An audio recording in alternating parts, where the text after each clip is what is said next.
Hello and welcome to the Slingshot Channel. We are back to continue our tests on the D2 knives from GearBest. All inexpensive but made from steel cutting steel. At least that is what GearBest says. And today we will find out how well they really cut. Now of course I could now start carving wood or something. Of course they cut wood. That's not the point. This is made from a steel that is usually used to cut other steel types. Therefore we expect superior cutting features from this. And the only way to test this is to build a machine that cuts with these knives at superhuman strength. So let me show you what I came up with. Meet the Knife Abusor 2500. Let me show you its features. In order to test the superior cutting abilities, we must apply great force to the cut of just one position of the blade.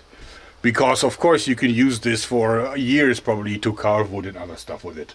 But here you see that you can put the knife into the contraption, and it's all made from thick aluminum. And as you see, there is room for the blade. It's a little bit more, it's actually 4 millimeters wide, where you can fold it down and then with a lot of force clamp in something that you want to cut, and then move the entire lever down here. So it's a little bit like a scissor system, but with a lot more force. Now first we want to cut through this 10 millimeter plywood, marine grade plywood board, which is no easy feat. I mean, if you take a knife and try to carve all the way through this, it's going to take you at least a few minutes. And here we want to do this with a single cut and then see how the blade behaves. And we're starting with this knife. You can actually have it in several different colors, and some of them are branded CT Smart and some are branded R-Charlens B003. Same knife anyhow.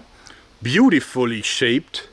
I love how the steel is brushed. D2 steel, of course. And let's see how it performs. The knife costs just under 14 euros. If this is really D2 steel, which we'll find out. Okay, we put the knife in here.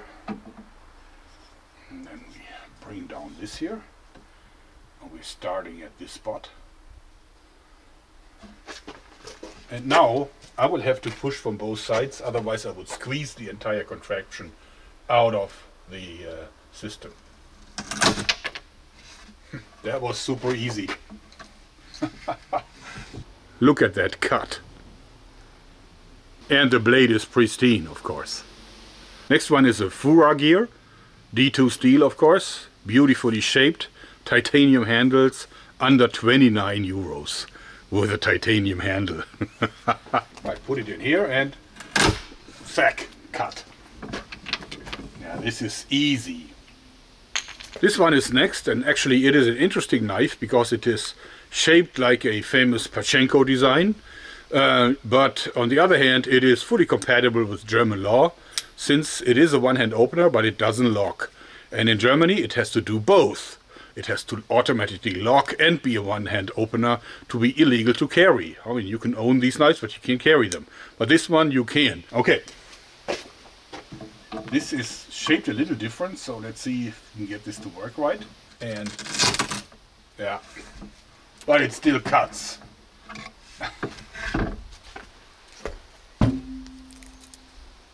Look at that. And of course the blade is fine. Our next contender, a Fura gear as well. This time beautiful handle and next one is this Fura gear Workhorse. Very solid knife, straight lines. It should cut with ease.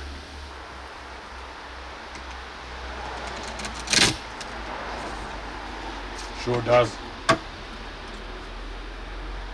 Another Fura gear Workhorse. 29 euros.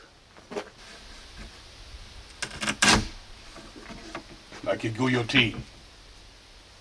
And probably the prettiest one in the entire series, R-Charlens. Beautiful knife. The biggest one as well. And it has an access lock. The only one in the test field. Okay.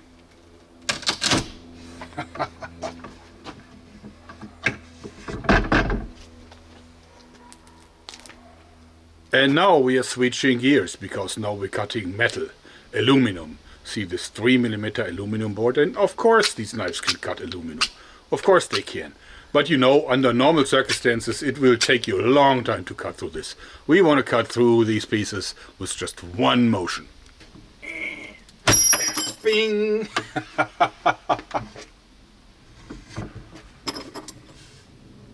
See how clean the cut is. Almost polished.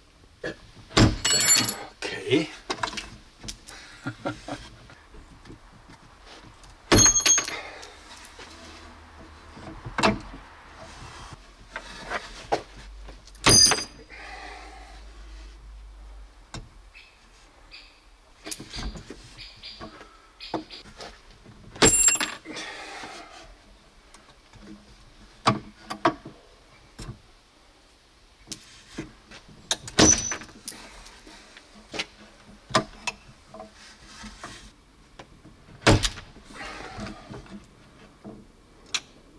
Now if you look at the cut of pieces, you can clearly see how beautiful the cuts are. And it takes a lot of force to cut one of these. Now all the knives have suffered a little bit on the surface because of the huge force, but none of them is nicked. As you can see, there's a little bit of leftover aluminum hanging to the blade, but the sharpness of the blade is absolutely undisturbed. They cut through wood, they cut through aluminum, but will they cut through steel? Well, here's our test field. Steel nails. Now in order to prove that this really is steel, here's a test.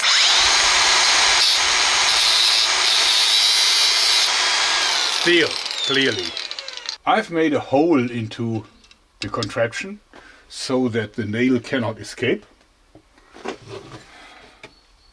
And now comes the terrible ordeal. Of course, the blades are stronger than the softer steel from the nails, but on the other hand, it could very easily happen that the blades chip. And because D2 is a little bit on the hard side and therefore brittle. We'll find out.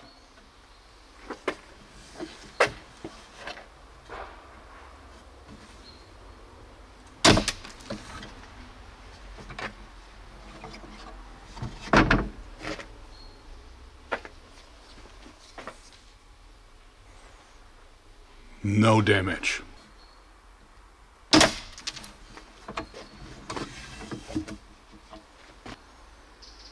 Blade is fine.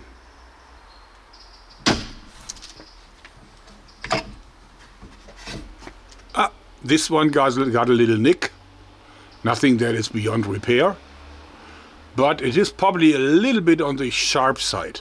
So the grinding angle was very aggressive.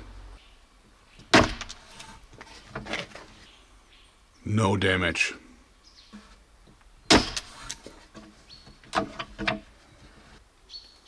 Super easy.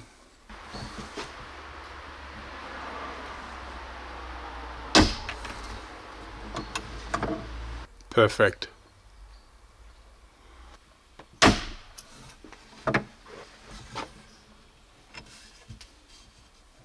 The loser. Well, this one does have a tiny little nick, which we can easily sharpen out, but it shows you how high the stress on these things is. And you can also see that because this wasn't really like a side cutter, so this means that the nails bent before they actually had been cut. And you can clearly see that this was a cut. So believe it or not, but from the 7 knives we tested, 5 of them came out without any kind of damage, even though we cut wood, we cut aluminum and we cut steel. So these are amazing knives if you consider how inexpensive they are. You actually get a wonderful knife, beautiful design, great manufacturing quality and D2 steel for such inexpensive prices. Now the only one that I did not test because it wouldn't fit in my machine is this one. It's 16 euros for this beautiful D2 knife, very sharp and with a liner lock. Beautiful little pocket knife. I'm not sure if it's real D2 steel, but I have no reason to not believe gear-based, because so far everything I tested I found that they were speaking the truth. In any case, I hope you liked this, because that's it for today. Thanks and bye-bye.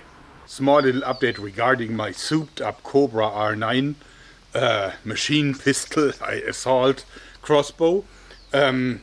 Now with the shortened string and the 130-pound bow, I'm reaching about 305 feet per second, and that should be enough to test it on the 50-meter distance, which for such a small crossbow is really an amazing distance. And the target is right over there, really far back, and so it's a hard shot, but I installed this powerful scope for that purpose, and also exchanged the front handle against the bipod so that I can shoot from a bench. Okay.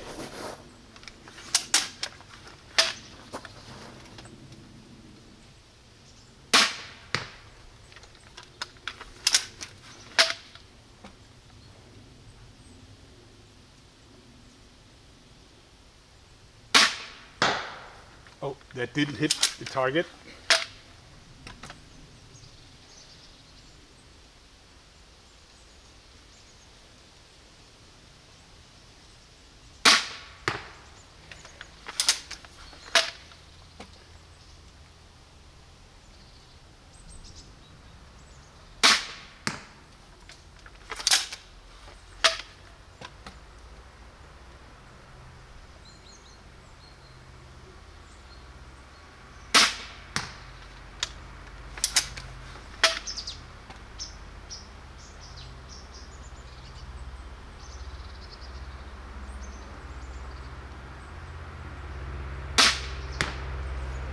Let's take a look. For a pistol crossbow, that is not bad at all.